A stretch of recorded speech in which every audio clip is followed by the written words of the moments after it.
Good afternoon. Thanks everybody for coming. Great to get win number one under my belt, under our belt. 1-1 overall, 1-0 at home, which I think is important. You know, we've talked about the importance of winning at home, and really pleased with the crowd we had. I thought they were loud, especially our students. We challenged them on Thursday, and I thought they answered. I thought they were very well represented. I thought they were into the game. I thought they stayed. I thought it was a good atmosphere, good Saturday night atmosphere in college football. Quick Charleston Southern recap. I thought it was a quality win versus a good FCS opponent. I was worried about them coming in the game. They're unique in what they did on both sides. Triple option offensively, a lot of different motions, some unique motions defensively. A system that you don't see a whole lot either in a 3-3 stack. I thought we got off to a quick start, which really enabled us to get off and hold that lead. You know, we started 14-0, which anytime you're playing a triple option team, I think that's important because they want to run the ball first, and they less of a passing attack, and we made them have to throw the ball probably a little bit more than they wanted to. I was disappointed we didn't put the game away. I counted four different opportunities in the first and second quarter. We had a chance to stretch that game to a 21-point lead, and we didn't do that. And I thought we could have put them away early. We went in at half 21-9, and I thought we played much better than what that score indicated. Quickly, I'll go over some offense, defense, special teams. Offensively, some of the negatives. I thought we had too many penalties. Not enough plays, which a lot of that has to do with third down, some unique situations in the game also. But and our communication wasn't great. We got to do better, especially up front. Some positives, we had 10 explosive plays. We averaged 6.7 yards per play, which 2 weeks in a row now we're well over 6.5 yards per play. So if we continue to do that, we're going to be in good shape. Had 0 turnovers, and we were perfect in the red zone. Teddy Rubin was our offensive player of the week. He had 6 receptions, 89 yards, 2 touchdowns, and a punt return for a touchdown. And excited for him. Saw where he was named the Sun Belt Student Athlete of the Week. Correct, Adam? Yeah, special teams student athlete. I got to get that student athlete in there. But defensively, I thought the negatives first. We got to be better on first down. We allowed too much yards, especially running the football on first down, and we got to get off third and fourth down. We were improved from a week ago, but I still think we can do better, especially in some of those medium situations. Positives, we limited their big plays. They only had 3 explosive plays. And they were less than 4 yards per carry until we heavy subbed there late in the fourth quarter, which was a point of emphasis. And I thought we pressured their quarterback all night. I don't think he ever felt comfortable in the game. Our defensive player of the game was William Lloyd. He had 5 tackles, 1 sack, 1.5 tackles for loss, and he had 4 other quarterback pressures. 2 weeks in a row, he's played at a high level on defense. So Tyler Roberts played really, really well too. Tyler Roberts, Montrese Kitchen bounced back from a subpar game and played at a high level. Special teams wise, you know, there was some highs and lows. You know, some really good things. You know, obviously the negative, we roughed the punter, gave him an extra possession, and then Ryan dropped the snap there, and which led to their first touchdown. I thought our kickoff coverage was really good all night. Jed Solomon continues to do a great job with that. And then we had the punt return for a touchdown, which I think was the first one since 2010. Our special teams player of the week, Teddy, we gave it to on offense. So our special teams player of the week was Robert Johnson, who's done a tremendous job for us. He's on 3 units now, and it really set the tone with the kickoff cover, running down. And then the award that we announced at halftime on Saturday, which you notice quite a bit of difference in our sideline energy. And we've Corey McCullers, an offensive lineman that we lost, a great kid that we lost in a car accident. We started the Corey McCullers Spirit Award, and Zach Branner won it the first week, and then Kirk Kelly did a great job with sideline energy, and he won it for the second week. So that kind of wraps up Charleston Southern. I'll quickly touch base on Wisconsin because I know you all have some questions on them. Wisconsin's about what you expect. You know, they're really well coached. They're big. They're physical. They've won a lot of football games. They're a top 25 team. You know, I think they'd probably be higher ranked. They played Alabama, which may be the best team in the country. It's definitely up for debate. Offensively, they're balanced. They throw the ball much better than what people give them credit for. They've got a quarterback in Joel Stave who's close to a lot of the Wisconsin records. They use a lot of different shifts and motions. Their big bodies are a concern for us. They're really big up front with their offensive line. They've got tight ends and fullbacks. And it's going to be a difficult matchup for us. They got a running back, Corey Clement, who's only played limited, didn't play against Miami. Not sure about his status for our game, but he's one of the better running backs in the country, and they've got some other guys, if he doesn't play, that are more than capable. Receiver Alex Erickson's done a good job in punt return. He's been their leading receiver. A really gritty guy. He's quick, does a good job getting open versus man coverage. Defensively, they've got one of the top units in the country. I think they were fourth in the country in total defense last year, one of the top red zones and one of the top third down defenses. And they finished fourth in the country. And that's with the Ohio State game where they didn't play their best. But other than that, if you look at their stats, they're a little bit overwhelming. A lot of guys that stick out. I think they had, just in the safety, Caputo, number 7, one of the best secondary safety guys as far as coming down and putting his helmet on people that I've seen in a long time. Second team All-American preseason. They've got 2 outside linebackers, 47 and 58, that they really do a good job getting after the quarterback. And then they're really sound on special teams. Got one of the top kickers in the country. So we've got our hands full. They're a great team. We're going to be tested. Good atmosphere. Looking forward to it. I think our guys are looking forward to going up to Madison on Saturday afternoon. Be good to play afternoon game. Questions? We saw a glimpse on Saturday late of what you had been talking about the home run ability of Andre Flakes. Is that something that'll continue to be a work in progress to evolve in that offense with him? Yeah, I think you're going to see his touches increase. Was disappointed in his performance in week 1, and we really challenged him last week about showing up ready to play. And he had a really good week of practice. He answered the bell, and I was excited to see him. He cut that one against the grain, made a really good stick, and outran everybody to the end zone. And he's a guy that's capable of making plays, and we don't have just a whole lot of really good one-on-one guys that can win in space, and he's one of them, and we're going to continue to give him more of a role offensively. What's his status on Jordan Chun? I'll talk about it more later in the week. He did sustain an injury, and he'll probably be doubtful going into this game.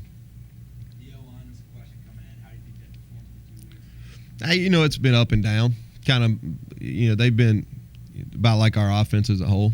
Been some really good things, some things that we've got to get worked out. The two aspects that I was disappointed in this week were communication. I didn't think our communication was great. That starts with our center. And the other thing, I thought we played really high. We've got to get better pad level. We're going to play against a defensive front this week that'll attack you, and they did a nice job even versus Alabama's offensive line. So, the up and down. Excuse me. I think we can play better. I think I expect more of our experienced guys up front.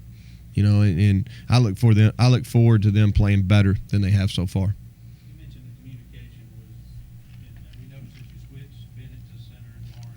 No. Was that what that was trying to address? No, we just felt like we had some loose snaps. Thought Luke's more natural position was probably at guard. Thought that was better move as we move forward. Laster's got one more game. He's got to sit out with suspension. Then when he comes back, thought that was a better long-term move. Dalton did a good job. He needs to do a better job getting everybody on the same page. He made some good decisions about how he was identifying things and how he was calling them. Didn't do a good job communicating to the rest of the guys. Do you think time of possession is a misleading statistic? It's misleading, but not when it's as bad as ours is. Yeah, honestly. I think there's some reasons behind that. On Saturday, it was kind of a unique game as far as time of possession. We hit a bunch of big plays. We had the roughing the punter calls. We dropped. We had 2 unsportsmanlike. One of them on a 4th down where we were getting ready to go for it, 4th and less than a yard. We had the safety, so the time of the possession got skewed. That's easily explainable. And you're playing against a triple option team, and they were running the clock down. The first week is a little bit more concerning to me. We've got to get better at third downs. That's something that's a point of emphasis. We were better in week 2. Still not good enough, but better. We can't ask our defense to go out and play that many snaps versus this offense. This will be, very similar to North Carolina State. A little bit more passing with our quarterback, but I do think it's misleading, but not when it's as low as ours is. I'm more concerned about our lack of plays. I'm really pleased with what we're averaging yards per play. I think it's around 6.7, something like that for the season. But really disappointed in the number of snaps we're getting.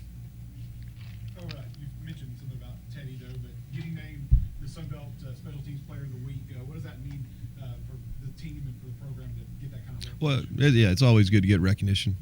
I'm just proud. I think we talked about this after the game. I'm just proud for him. He's a guy that really good kid, team guy. Came last year out of Arizona and was injured for a good portion of the year. Didn't get an opportunity to showcase his abilities. I think he bought into what we were doing strength conditioning wise, nutrition wise. He's gained weight. He's stronger now than he ever has. He was our most consistent receiver in the spring, by far our most consistent in preseason camp. And then when Brian went down with his injury and he handled all the punt return duties, he took advantage of that, and he'll handle those duties moving forward. Started off fast this week. How important is that going to be? In Madison, yeah, it's better than alternative, Taylor. No, I think that has to be a point of emphasis for us. I thought our ability to start on Saturday set the tone for the whole game. I thought we had 2 really big plays in that game offensively, and they're plays that won't get talked about a ton. Jarvis Bentley made a 3rd down catch on our initial possession. On our 3rd play of the game, made a 3rd down catch on a really good pass by Brandon. Went up and got it. Same ball he dropped the week before at NC State. So encouraged by him. And then coming out of halftime, they take the long drive. We're able to stop them, no points. But then we have a 3rd and long again, and then Teddy Rubin goes up and makes a great catch there. So I think both of those plays were crucial. We were able to go on and score in the first half. On the next play, Teddy catches a long pass. In the second half, we're able to drive down and really take control of the game for good on that first drive of the second half. So we need to get off to a good start. Obviously, we did that against Southern. We didn't do that against NC State. It took us to our second drive to go down and score. So I think that's a key moving forward for us, really.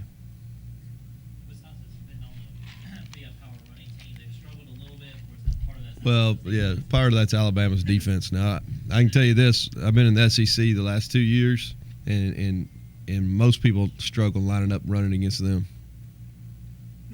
But they also did have some struggles early against Miami. I know that the run defense has been Mm-hmm. a little shaky. Some of that having to do with a triple option Yeah. last week.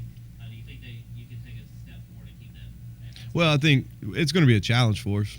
Just from the sheer size of the bodies they have.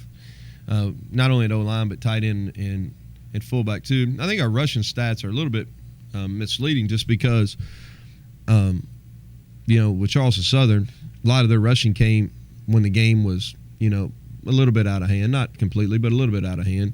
And then North Carolina State, they did a good job. But if you look at our yards per carry, I'm always more interested in yards per carry than total rushing yards. And Vic may disagree, but I think we're on the same page on that. But I think it's a concern. I think everybody that lines up is going to play Wisconsin. It's going to be a concern. I mean, that's going to be your focal point number one is to stop the run.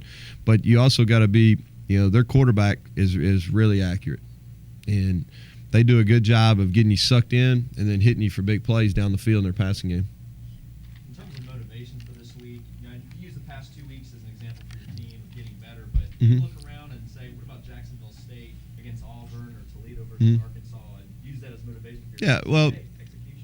Well, here we've approached all these games the same, and we approached these first 3 weeks leading into our bye week as our preseason games, and then we've got our first conference game 3 weeks from Saturday, and that's kind of the way we've led into this, and that's the way we'll continue. And we've got to focus on ourselves. We've got to get better. There's some things, regardless of who we're playing this week, that we know that we got to get better to put ourselves in contention to play in the Sun Belt. I don't need to get up and talk. That was the talk of the. When we go to our pregame meal, everybody's sitting there wanting to see if it's okay if I'm going to let them look at their phone so they can see the overtime in the Jack State Auburn game. And that worked out well for us. And just because FCS opponent we were playing, it kind of got our guys' attention. Charles Southern already had their attention, but that just furthered it. But I think Toledo winning at Arkansas, obviously, our guys understand that, and that's a good. I was talking to Coach Maestri today, and he made a good point. He said that's a good thing about athletics. You never know. Look at Serena Williams getting beaten in the semifinals of U.S. Open. I mean, anything can happen. So we're going to go up. We're going to go up there with the intention to play our best for sure. How excited are you to go up to Camp Randall with the guys as well? Yeah, I'm looking forward to it. I've never been there. I've heard great things. One of my best friends is the assistant AD at Miami, Ohio, and talked to him last night. And I'm looking forward to seeing jump around third and fourth quarter.